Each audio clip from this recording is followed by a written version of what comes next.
No, the market is not crashing, but it is definitely correcting itself. Let's take a look, folks, at the data behind, the numbers behind all the noise out there. Let's interpret it together: inventory levels, mortgage rates, home prices, especially in the Philly suburbs market, so you can make some informed decisions for your families. Let's start with inventory levels now. This is the National Association of Realtors chart, the inventory levels over the last 25 years. Of course, the peak was during the recession years when the builders had done a lot of overbuilding. And if you look at the last few, this past 2025, the inventory levels are creeping up slightly. It means more sellers are letting go of their low more interest rates and putting their homes on the market because life continues. You have to move on to the next phase. And there has been some building in new construction as well. So yes, the inventory levels have creeped up slightly. It is not a terribly low inventory market anymore, but it is still a low, it's still a seller's market. The balance of power still rests with the sellers, because 5 months inventory is considered normal inventory when it's a balanced market. So if you take a look at these Chester County numbers here, 2.2 months worth of inventory means, if 100 homes sell in a month, we have 220 homes on the market right now. So not quite shifting to buyers yet, but you can see a dichotomy happening now. There is, some homes that sell in multiple bids within the first 1 or 2 weekends right away, and they do sell at a premium. And then there are others that are sitting on the market for 30, 60, 90 days. This is where the realtors come into play. This is where the professionals, stand out as opposed to everyone else, because pricing strategy matters. How you present the home, the photography, the staging and all matters. How the home is marketed matters. The conversations you're having at open houses matters. So this is when the realtors have to, get their A game, which they haven't had to do in the last few years when homes were just flying off the shelves and, anything was selling at a premium. Now, everything is not selling at a premium, and you have to have a proper plan when just putting it in the MLS and hoping it sells is no longer a strategy. So what's happening with pricing and affordability? Affordability of housing is the new buzzword. You see a lot of media coverage and attention on affordability of housing. Let's break that down. So it all depends on whether you have been a homeowner or you're a first-time buyer. Look at the appreciation in home values in the last 5 years all over the country. You see at least a 50% appreciation in home values. So if you've been a homeowner, you're flush with a lot of equity in your homes. There are some markets like Texas and Florida, where the appreciation was significantly higher, but those markets are sort of correcting themselves right now, and we see a decline in prices in some areas over there. But the Northeast market is strong as ever. The Philly suburbs, we see a low single digit growth, right? And the luxury market is doing very strong because, when all the home values rise and the equities increase, the luxury markets do much better, right? So the baby boomers are doing well. The average age of your current home buyer is significantly higher. The average age of any home buyer is higher, right? So the first time buyer's average age is 40 this year, which is, crazy high. It used to be 24, and it has been sort of fluctuating and increasing since.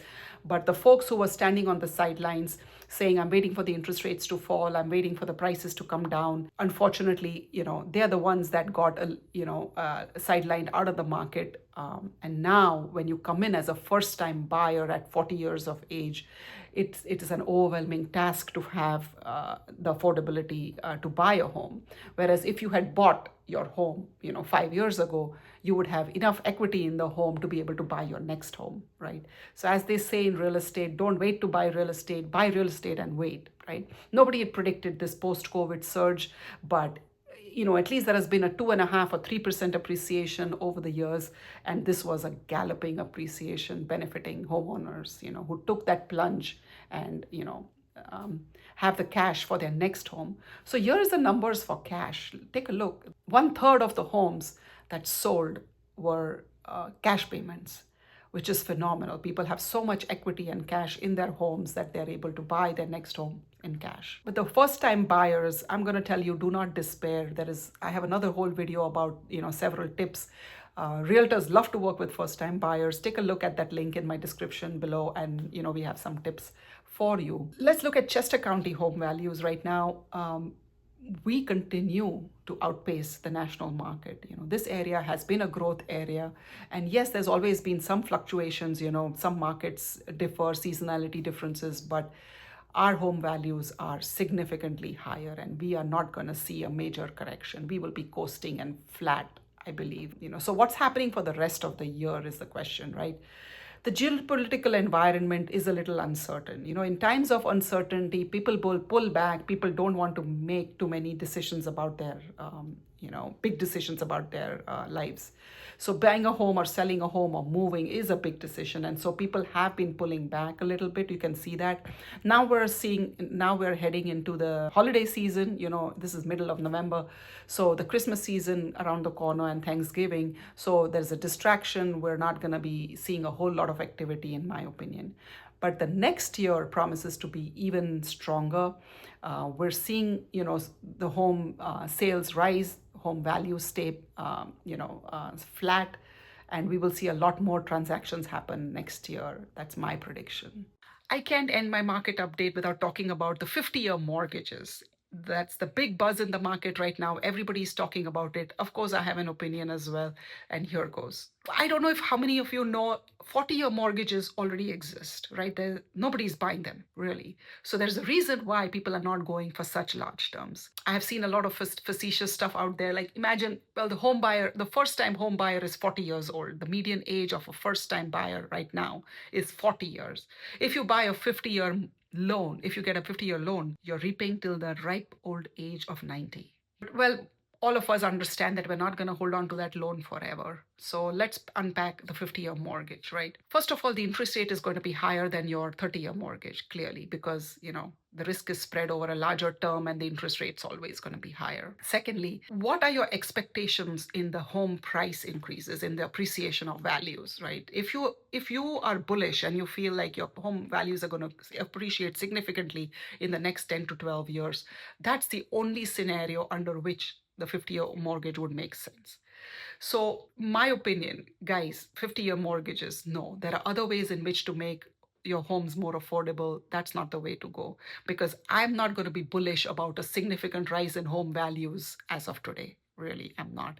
We've already seen a crazy appreciation, and I'm not expecting the same galloping, appreciation for the next 5 years or 10 years, right? So if the home values don't appreciate, you're only paying mostly towards the interest, and so you're not building that much principal. And after the transaction costs, you're probably not even going to break even unless you see that appreciation. Now, God forbid that the prices just stay stagnant or actually go a little lower, then you're underwater. So, folks, there are many other ways to make the homes affordable. The homes are available in every price range. I'm not sure the 50-year mortgage is the way to go. Hey, you have it from, on video from me, November of 2025. And, we can chat about it in 5 or 10 years, because I'll continue to make these market updates.